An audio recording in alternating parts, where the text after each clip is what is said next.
No. Hola, estamos aquí en un nuevo episodio de... Hoy quedamos. Hoy venimos a hablar de un tema muy interesante que es el 2% de la población. Sí. Venga, voy a introducirlo un poco para que se entienda. Básicamente, el otro día estaba viendo YouTube en la tele, porque ya no lo veo en el móvil para dejar de usarlo, y entonces de repente vi un vídeo de una chica que decía algo de un 2% y dije, era como que mencionaba algo de sé el 2% de la población. Y yo, uy, voy a vérmelo.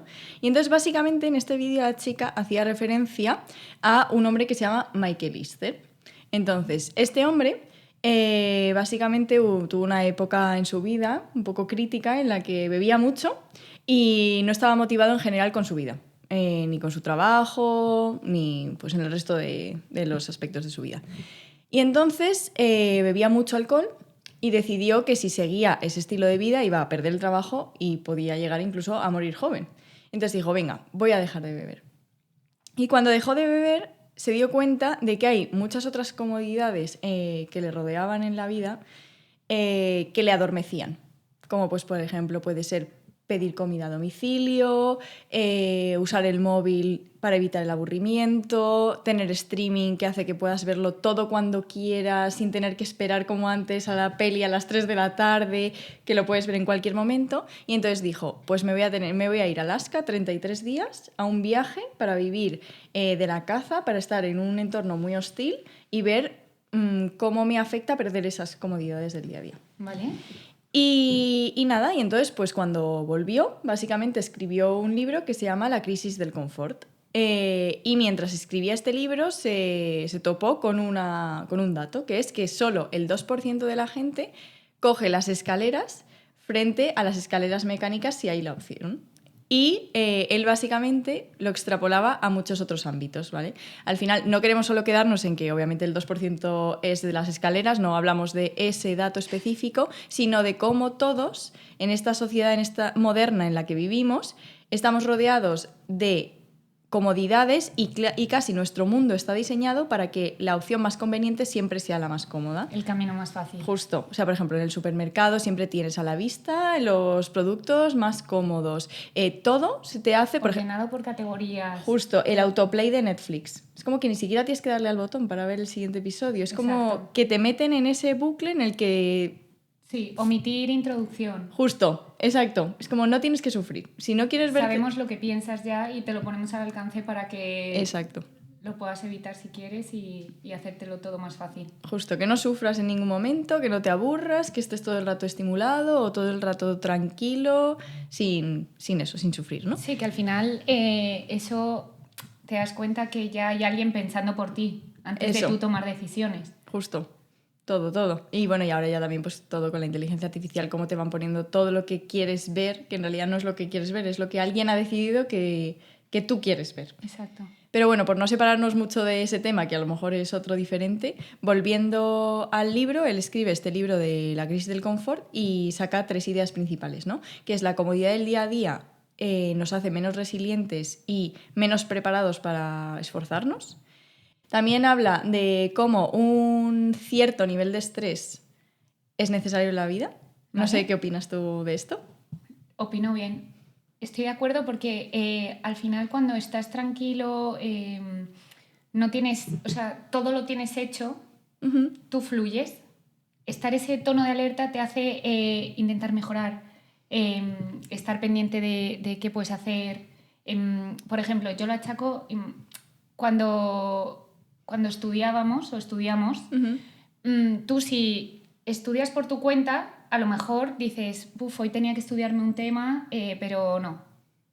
Si de repente te dicen, te ponemos el examen la semana que viene, seguro que ya, con ese nerviosismo y ese pequeño estrés, cumples con tu propósito. O sea, creo que el estrés es como un incipiente a que la gente nos activemos a hacer cosas. Justo, total. Es como que te motiva un poquito de estrés, algo que te rete. Eso incluso también, ahora que me estoy acordando, tuve una reunión en el trabajo en el que nos enseñaban una gráfica de un psicólogo en el que habla sobre los diferentes estados en los que puedes estar en función de la motivación y tus habilidades. Y es el estado de flujo, el estado de flow.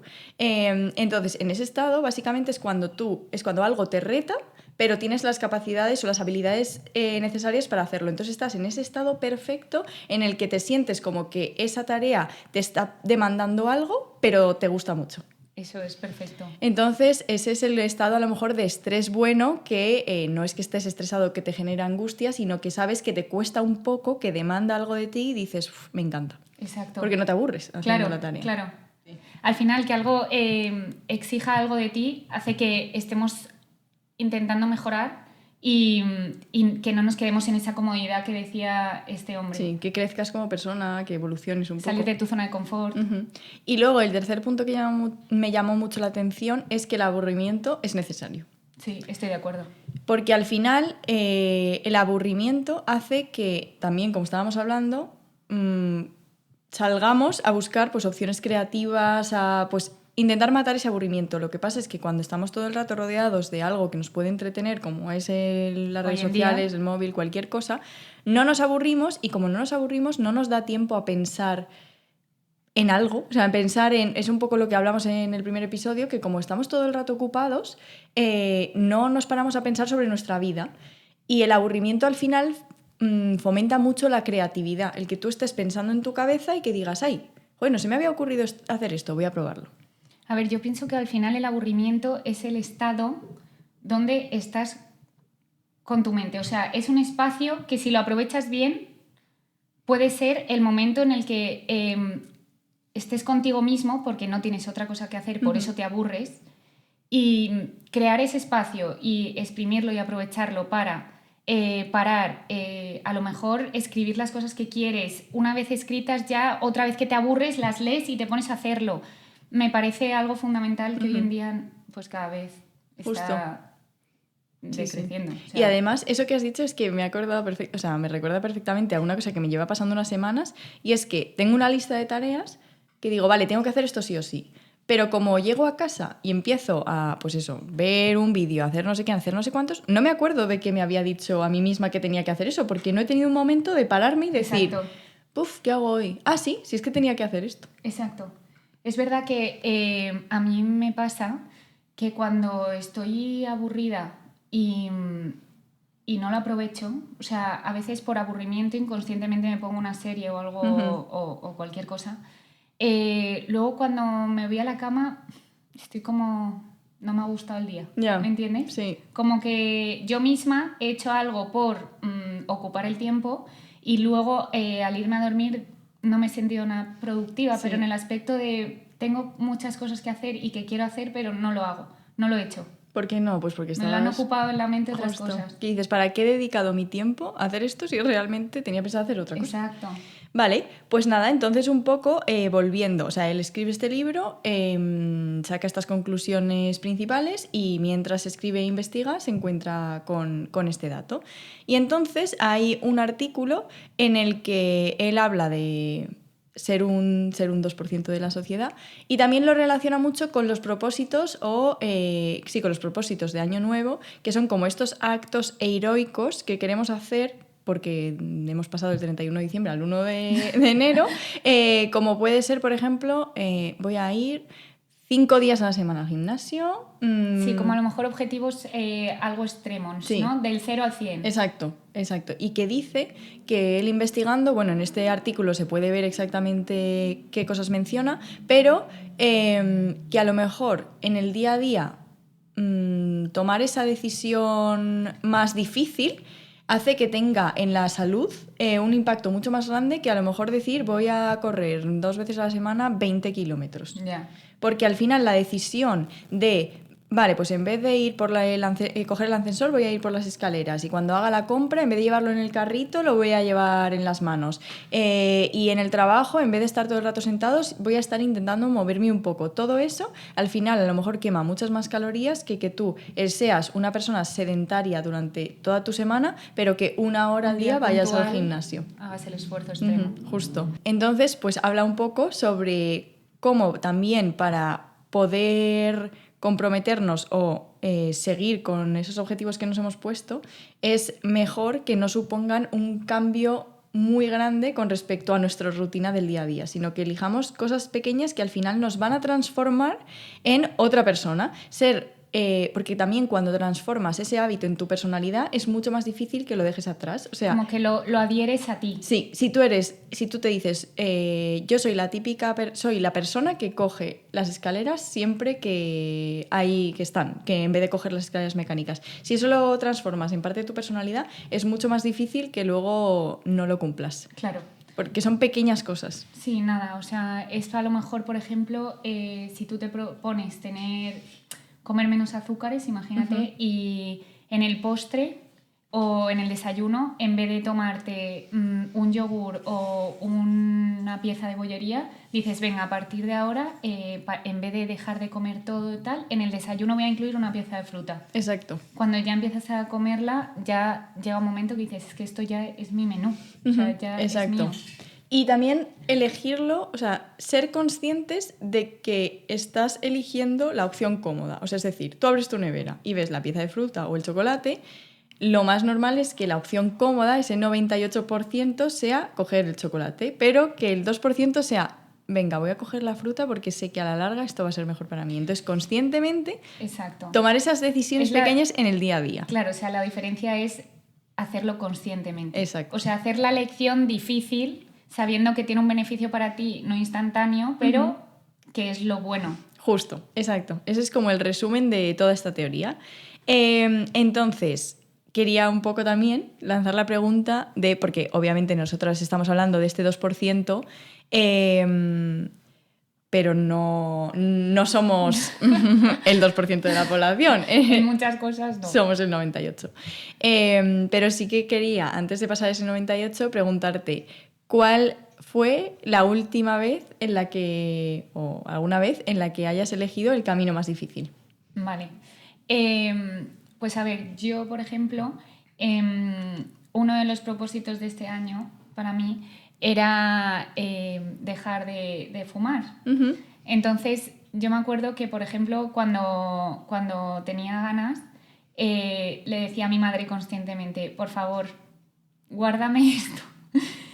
Y si te digo que me lo des, no me lo des. Uh-huh. Y a veces le decía, ¿me lo das? Y me decía, no, y digo, es mentira, no me lo des, no quiero. Conscientemente decía, no me lo des porque si me lo das, abro la barrera. Y yo creo que esa es una de las que recuerdo. Vale, perfecto. Pues una de las que yo tengo, que es una chorrada, o sea, que es un poco para poner un ejemplo de que no hace falta que sean cosas que te cambien la vida, ¿no? Pero de vez en cuando intento ir al gimnasio en vez de en coche andando. Vale. Y al final te juro que me siento tan bien, porque es como, o sea, mi gimnasio está a 15-20 minutos andando de mi casa. Pero claro, está a 3 minutos en coche. Claro. Entonces, claro, para yo ir andando al gimnasio, al final me tengo que planificar un poco más, porque no es lo típico de me despierto 10 minutos antes, me cambio y salgo y aparco. Y eso es como una de las cosas que hago en mi día a día, que digo, vale, he tomado la decisión del 2% de la gente. Exacto. Sí. Y otra sí que se me ocurre, que esta, por ejemplo, sí que es como una decisión mucho más grande, que no es ir al gimnasio andando o coger la pieza de fruta en vez del chocolate, es cuando yo empecé mi primer trabajo, estaba en un equipo en el que pues, estábamos en un periodo valle del proyecto.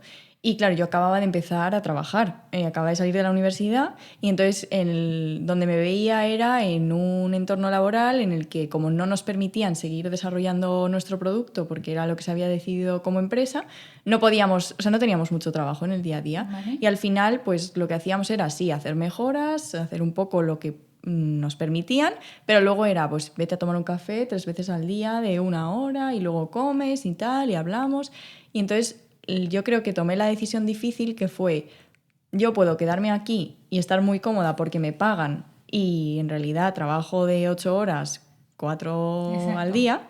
No me supone un estrés ni un trabajo Justo. extremo. O sea, en realidad es lo mejor porque cuando encima teletrabajo sé que es muy raro que me llamen y puedo hacer otras cosas.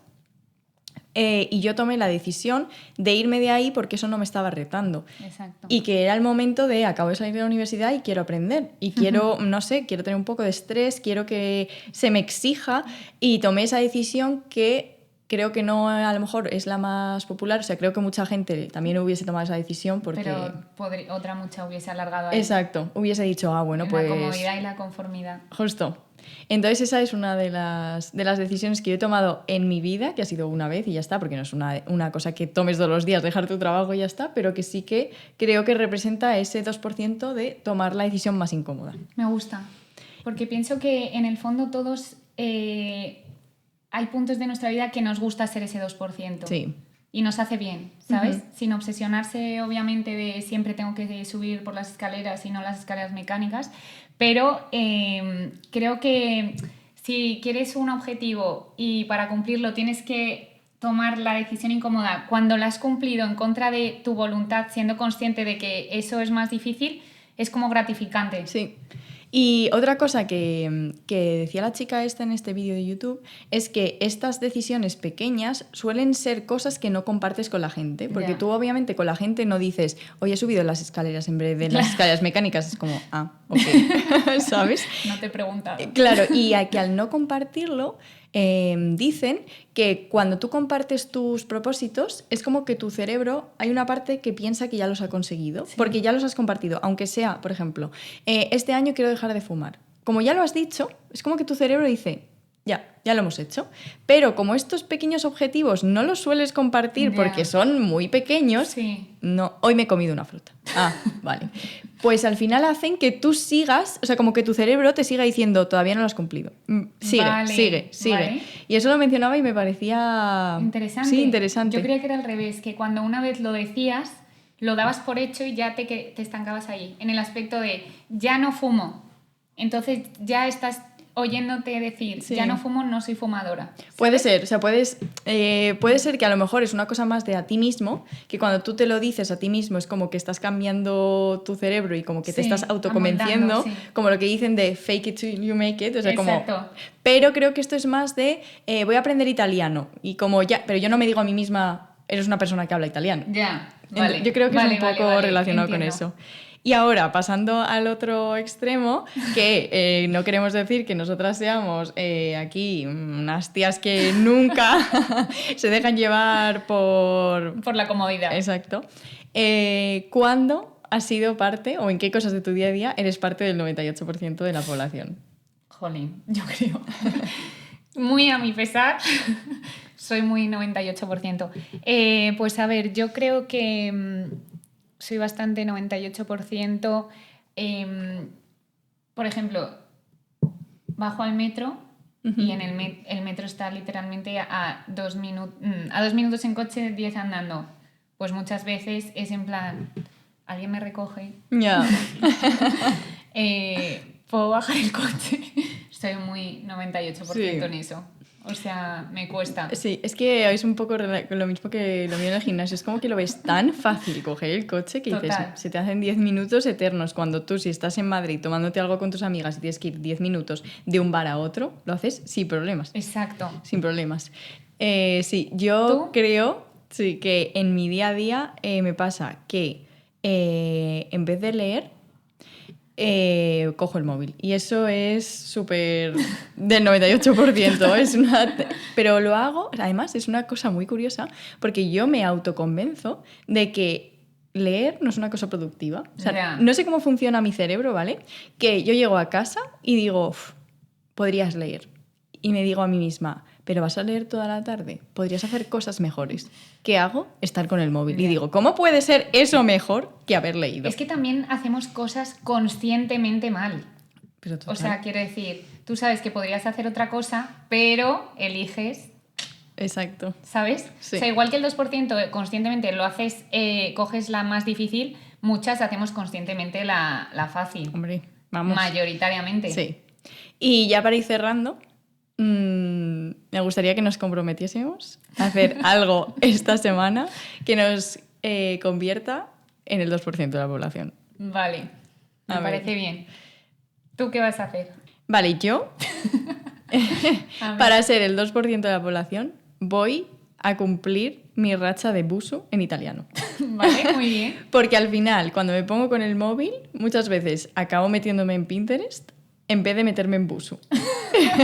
Y El me buzo te me gustaría tomar la decisión de vas a coger el móvil y en vez de hacer lo cómodo que es ponerte a hacer los juegos de LinkedIn o meterte en Pinterest, vas a hacer tu lección de Busuu de italiano. Vale. ¿Tú? Que Busuu es una aplicación para Sí, Busuu aprender. es una aplicación de idiomas. Vale. Ujú. Vale, yo me voy a ir de viaje a Calcuta y me estoy leyendo un libro de la Madre Teresa. Vale. Y literalmente llevo 10 años con el libro. Sí. Que ya la bibliotecaria es otra vez renovarlo. Y yo, Por favor, sí, para. Manuela, por favor. Entonces, esta semana me comprometo a todas las noches leerme un capítulo. Todas las noches va a ser difícil de conseguir. Es un reto demasiado ambicioso.